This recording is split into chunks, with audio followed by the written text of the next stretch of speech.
নমস্কার, স্বপ্নাবিক নিউজ নেটওয়ার্কে স্বাগত।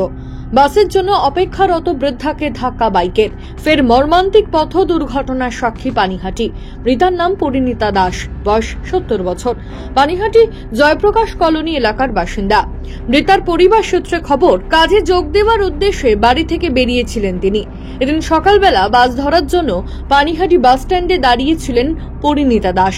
অভিযোগ, ওই সময় আচমকা 3 জন আরোহী সহ একটি বাইক সজোরে তাকে ধাক্কা মারলে ঘটনাস্থলেই মাটিতে লুটিয়ে পড়েন বৃদ্ধা। খবর পেয়ে ঘটনাস্থলে রহরা থানার পুলিশ পৌঁছে বৃদ্ধাকে গুরুতর আহত অবস্থায় উদ্ধার করে সাগর দত্ত হাসপাতালে নিয়ে গিয়ে ভর্তি করলে কিছুক্ষণ চিকিৎসা চলার পর মৃত্যু হয় তার। ঘটনা প্রসঙ্গে মৃতার ছেলে বিশ্বজিৎ দাস কি জানালেন, শুনবো। ভিডিওর পার করে ওই পারে অটো ধরার জন্য দাঁড়িয়েছিল, গোদরেজে যাবে বলে। এইবার ওই কামাটির দিক দিয়ে 3টে ছেলে বাইকে, নতুন বাইক এসে পুরো একদম বুকের মধ্যে, হ্যাঁ ও পুলিশই আর কি ভ্যানে করে নিয়ে এসছে। আমরা পরে খবর পেয়ে আর কি এসেছি। পানিহাটি বাস স্ট্যান্ড, হ্যাঁ বাস স্ট্যান্ডের এপারটা, কেমন যে পাশে বিজেপির পার্টি অফিসটা আছে ওই পার্টটা।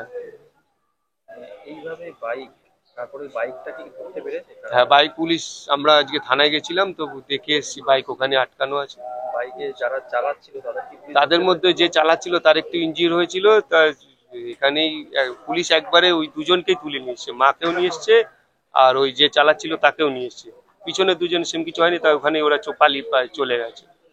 এবার ওই ছেলেটাকে মোটামুটি ট্রিটমেন্ট করে এখান দিয়ে ছেড়ে দিয়েছে। দুর্ঘটনার জন্য প্রশাসনের উদাসীনতাকেই দায়ী করলেন মৃতার প্রতিবেশী।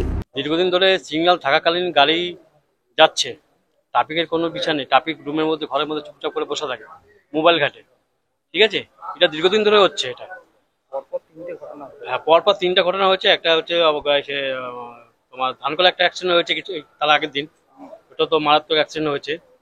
সিগন্যাল থাকাকালীন গাড়ি বেরিয়ে যাচ্ছে, যারা ট্রাফিক সিগন্যাল ইসে করে মেনটেন করে তারা রুমে বসে মোবাইল ঘাটে।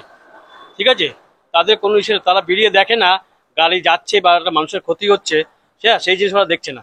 এটা দীর্ঘদিন ধরে হচ্ছে, সব সিগন্যালেই হচ্ছে, এটা সব সিগন্যালেই হচ্ছে এটা। আর প্রত্যেক দিন একটা একটা ঘটনা এরকম হচ্ছে। চাইছে এটা একটা সমাধান করতে। একটা সিগন্যাল থাকাকালীন মানুষ গাড়ি বেরিয়ে যাচ্ছে, তার কারণে একটা লোক দাঁড়িয়ে থাকবে। ঠিক আছে, সে কোনো থাকে না। বাইকটিকে আটক করা সম্ভব হলেও ঘটনায় এক চালক সহ 2 জন বাইক আরোহী পলাতক। তাদের বিরুদ্ধে অভিযোগ দায়ের করেছে মৃতার পরিবার। মরণ ফাঁদে পরিণত হয়েছে পানিহাটি অঞ্চল সংলগ্ন বিটি রোড। নিয়ন্ত্রণহীন গতি, ট্রাফিক আইন না মানা, বিভিন্ন কারণে একের পর এক পথ দুর্ঘটনায় প্রাণহানি হলেও উদাসীন প্রশাসন। সংযত হচ্ছেন না চালকেরাও। আর কটা প্রাণ গেলে সক্রিয় হবে বিটি রোডে ট্রাফিক নজরদারি, তা আদৌ কার্যকর হবে কিনা সেই নিয়ে দ্বন্দ্বে আমজনতা। শ্যামল পাল, স্বপ্নাবিক নিউজ, পানিহাটি। সমস্ত খবরের আপডেট পেতে লাইক করে সাবস্ক্রাইব করুন স্বপ্নাবিক নিউজ। সেই সঙ্গে বেল বাটন প্রেস করতে ভুলবেন না। আপনাদের একটা সাবস্ক্রিপশন আমাদের জন্য অত্যন্ত মূল্যবান। একই সঙ্গে ফলো করুন আমাদের হোয়াটসঅ্যাপ চ্যানেলটিও। জয় হিন্দ।